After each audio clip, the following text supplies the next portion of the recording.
Okay, good morning, everybody. I'm going to talk a little bit, hopefully not too long. There's just a couple of things I want to cover. This wound up being, I made those two videos yesterday, and I called this a rollout, just kind of, I teach sometimes on them, and I could teach on this, but then it would, I want to talk about a few news things. I almost made a video last night because I was watching the news, and look, all I wanted to do was catch, real news. And I do understand the whole thing we have with the fake news, meaning there's the debate in it. I'll just give you one before I forget. That's why I said I got up at 4, and it's about 5:45. Look, I worshipped for that whole time. But I usually do my intercession time on this Friday. And it's early, and I really did want to do that. And then I would work on a teaching post, one that goes up. I made it the other day, the Sunday one. But I felt like, I'll discuss the issues. I was watching a little bit and then some local stuff. On Sky News. Sky News is an international news, which I watch. One of the shows, I'm talking a little bit about how one of the reports from World News, Sky News, was John Kelly. Okay, a little bit of this. I understand some of you. John Kelly is the chief of staff for Donald Trump, okay? Runs the staff at the White House. He's a former military man whose son died, I believe, in Afghanistan, tragically, okay, years back. The media also has been, at times, trying to create a crisis, okay? And this is what you do see every night on the news. But anyway, she was a nice woman on Sky News, and this is the report. John Kelly lashes out, not so much at Obama, but he's lashing out over that he didn't get like a phone call from President Obama when his son died. Now, John Kelly actually got embroiled in some of the most recent story where Trump called the widow of someone who died in Africa, the most recent deaths we had in our military, and then he told the widow, they portrayed it, I mentioned it yesterday, like, well, he signed up for that, so sort of like being flippant, but I try to explain that that's a misrepresentation. The father of the man who died said that's a misrepresentation. The widow is, but you had a black congresswoman sitting there listening to that phone call who already was, and so you're bringing it. You see, you're bringing it now. Do you have proof you didn't say it that way? You've never had another, debate over that. President's calling. President, and then after the news reported, John Kelly is lashing out. You see now, he's lashing out over something about his dead son. Then they showed the actual clip of John Kelly. And this is what John Kelly said. I guess he had to clarify it yesterday or the day before. He said, President Trump asked me, he was very calm, he was addressing the press, so President Trump asked me if Trump should call the families of those who died. And John Kelly said, I gave him my honest opinion and said, I don't think you should call. And then John Kelly said, and I informed Mr. Trump that President Obama didn't call me when my son died. And Kelly is actually having to say, he said, but I didn't say that out of a criticism for President Obama. He said, I just said that. He's telling the press, I just told Mr. Trump that as advice, and I'm not being critical of President Obama. It was very even-handed and even-keeled. That was actually what Mr. Kelly said.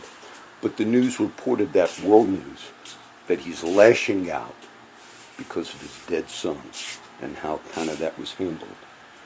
So that's called fake news because of the way they portrayed that. Okay? Now, I'm reading the Corpus Color Times. I'll get to the local news in a second. And then another experience I had. Congress spends untold millions on Russia probe.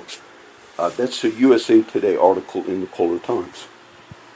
This is the first time, all my liberals, all my conservatives, it's the first time I saw a news report on the untold millions on the Russia probe. And why did they not say something like that earlier? Because the majority of the press, the majority of certain groups in the country, they want the millions, untold millions. Why now would the press say, wait a minute, it looks like we're spending too much money on Russia? Because what I mentioned a while back, and it's really not a secret, if you really wanted to look into real illegal stuff that went on, it did indeed go on, believe it or not, with Hillary Clinton when she was Secretary of State. And I mentioned this before, and a book was written on this, and it wasn't by some conservative.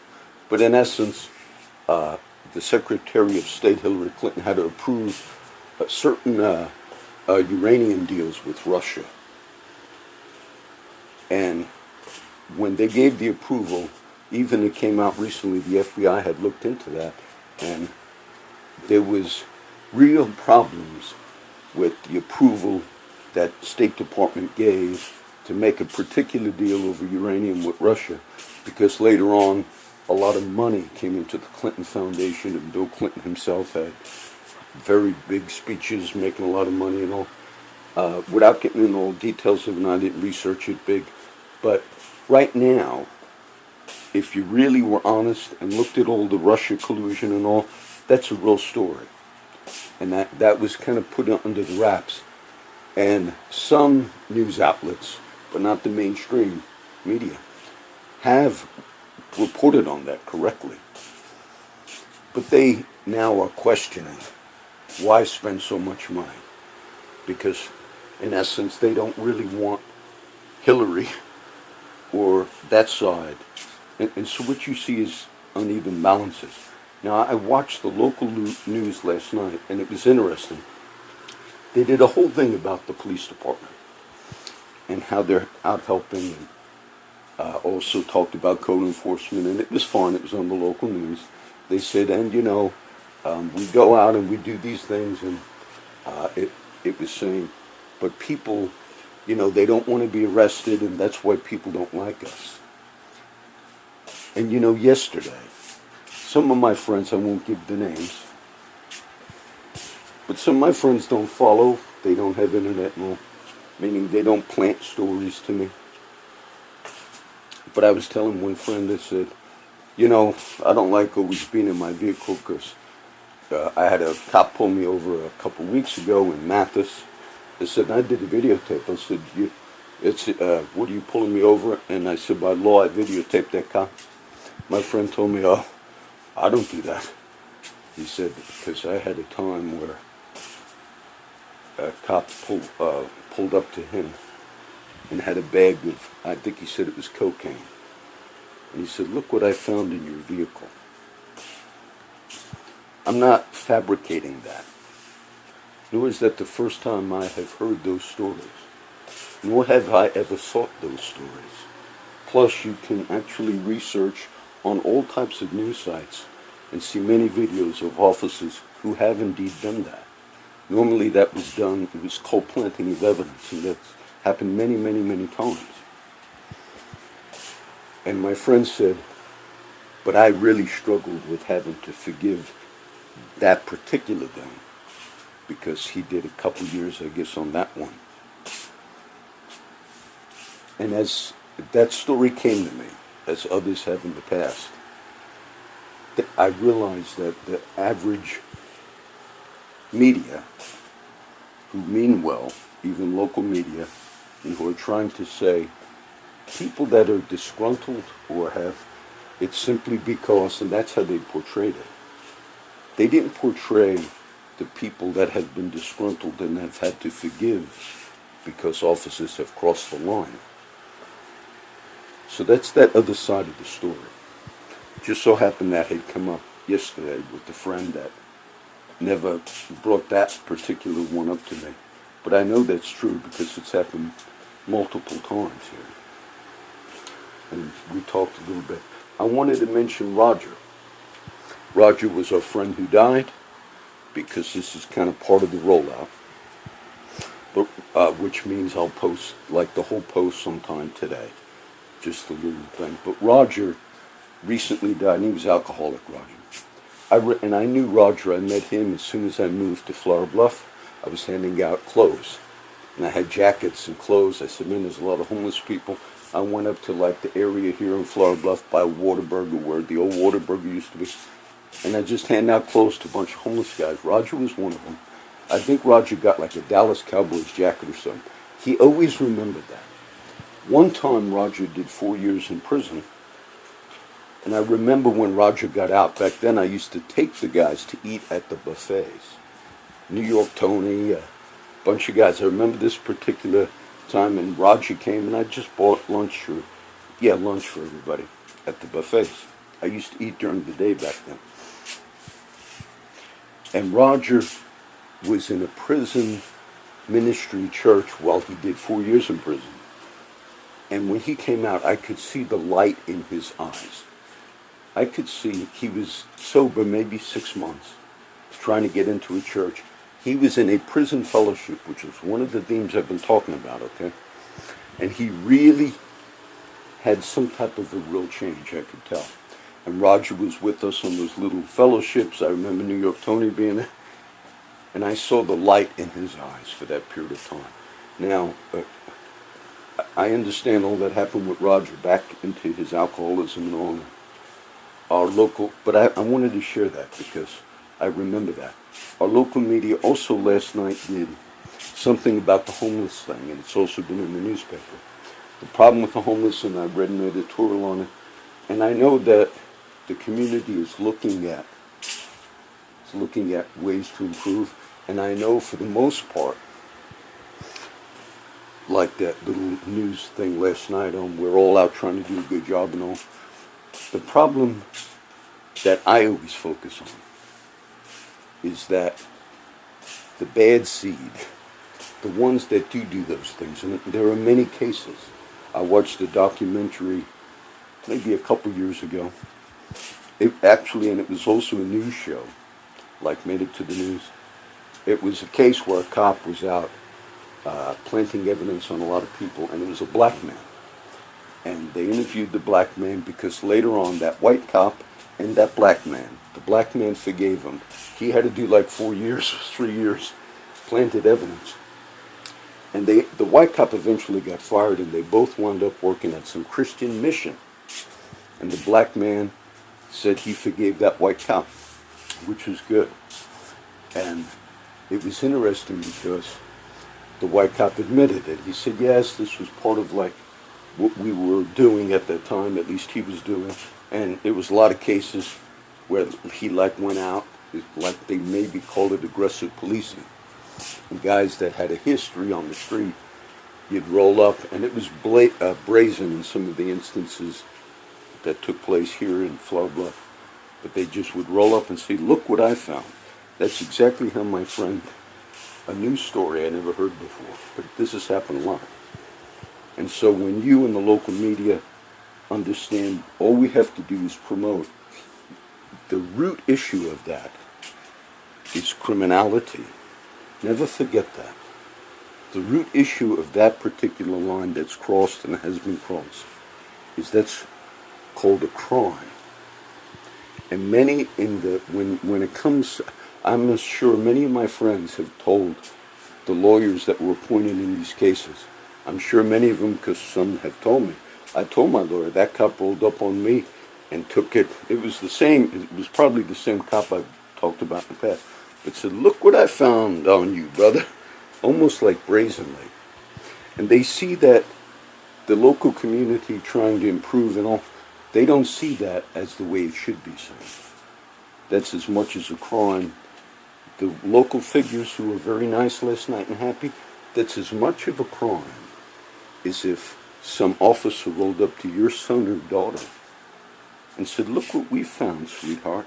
And then you went home that night, you media heads, faces, and said, what happened? Where's my daughter? Where's my son? Oh, he's sitting in the county jail and he's facing. And then you talk to maybe your son or your daughter, and they said, Mom, Dad, some cop rolled up on me and put something in my vehicle, which that has happened. Your perspective would change. So as much as you want to benefit our community, local news, this I saw it on KIII TV, and as much as I understand that, that's something you just don't see, or you don't want to believe, okay? And that, I was not seeking for that, so I wanted to mention that. Andy's phone and Keith Green. Let's see. I did Roger Sky News. Okay. When the other day I was with Furman, he was looking at a property that used to be owned by an old bar here in town. I mentioned it. So we actually went to Barton Street Pub. It was the first time I ever went inside because he wanted to talk to the owner to see if he still ever owned the old property where the bar used to be, but he was never the owner of the old Barton Street Pub. The building he never owned, he just rented it. We found that out. But it was interesting because when I was there, I saw my friend Guitar Jason and he was working there. Guitar Jason got a job working for Barton Street Pub, and the man's name was John. And man, Jason's doing well. And he was working there that day. And I remember telling, because I saw a friend that it's a mutual friend of Andy, my friend Andy. And I said, man, I need to call Andy. I said, I haven't really seen the brothers. And I texted my friend David. And he's either mad or says, oh, John's a little too much for us. One or the other, because they get mad if I don't get to visit each one of them. But I can't do it all the time. So anyway, then we went to see my friend Mike, which was right behind Barton Street. And I wanted to introduce Furman to Mike, which I later on did. And my phone started going off by itself, sort of pocket dial. This happens. Look, I have maybe 50 contacts in my phone. My phone doesn't often pocket dial, but I took the phone out, like, oh, let me shut it off. It was dialing Andy. And at first I thought, oh, maybe Andy's calling me. Maybe the mutual friend we saw told Andy, oh, John was... But no, right after I told that person I probably should contact Andy, within 10 minutes, by itself, my phone was calling Andy. And I wasn't calling him, it just pocket dialed.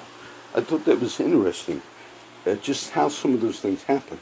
And then I'll end with this little one. So I'm not going to do a lot of teaching. The one verse I shared with Furman, I was going to cover like 4 chapters of Isaiah, but the one verse I shared with Furman at the end of the day yesterday, I said, this one's coming to my mind. It's from Isaiah, and it says, eye has not seen, neither has ear heard, nor has entered into the heart of man the things which God has prepared for those who wait for him. That's the actual translation from Isaiah. Most of you that know that verse, you know that it ended different, because Paul will quote it in Corinthians, and he'll use the same words, I have not seen, nor has ear heard, neither has entered into the heart of man the things which God has prepared for those who love him. And then the next verse in Corinthians says, but God has revealed those things to us by the Spirit.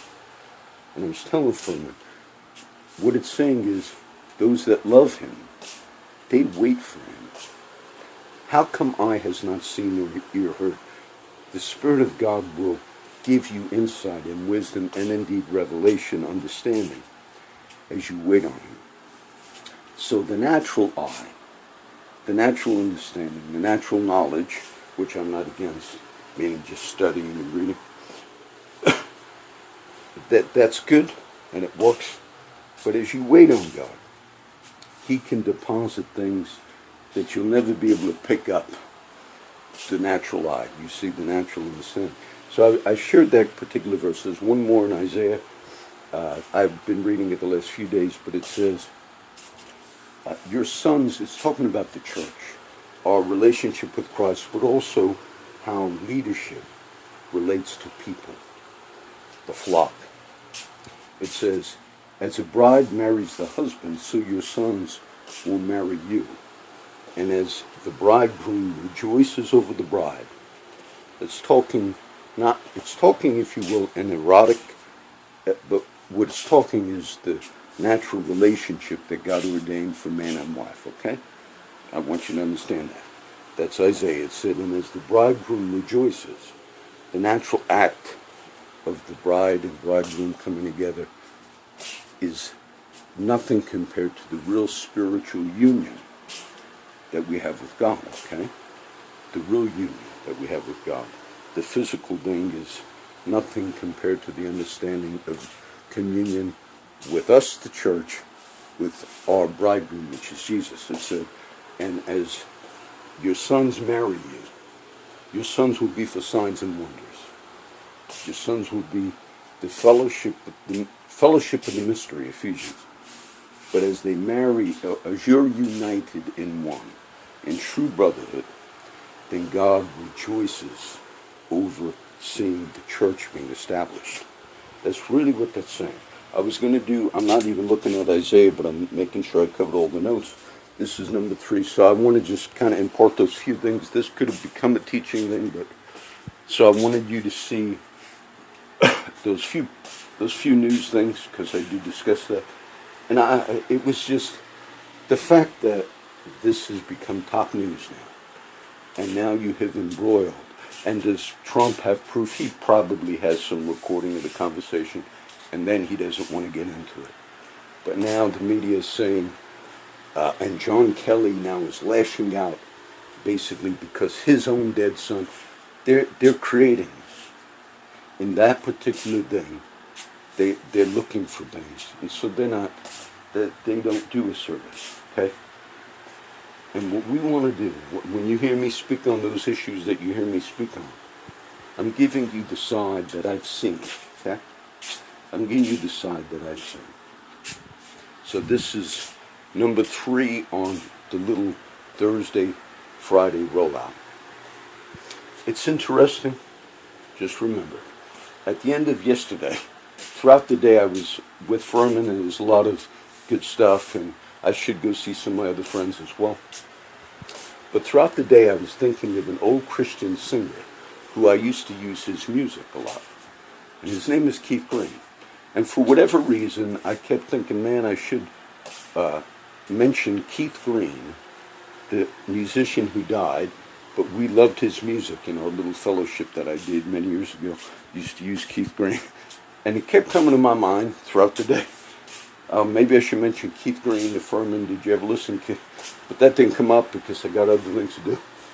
And right when I was leaving, getting in my car last night, so I had to do some work. Furman says, "Oh, before you go, John, one more thing." And this is what he says. He says, "Did you ever hear of Keith Green?" I said, "Do you know?" I said, all day I was going to, some reason that was in my mind to mention him to you. I said, yes, I read his biography. We used to use, I said, it's just so strange that you would say that. This is what Furman says. He says, I don't even know why I said that. Okay, have insight. Your sons will marry you. There'll be a communion, okay, in the spirit.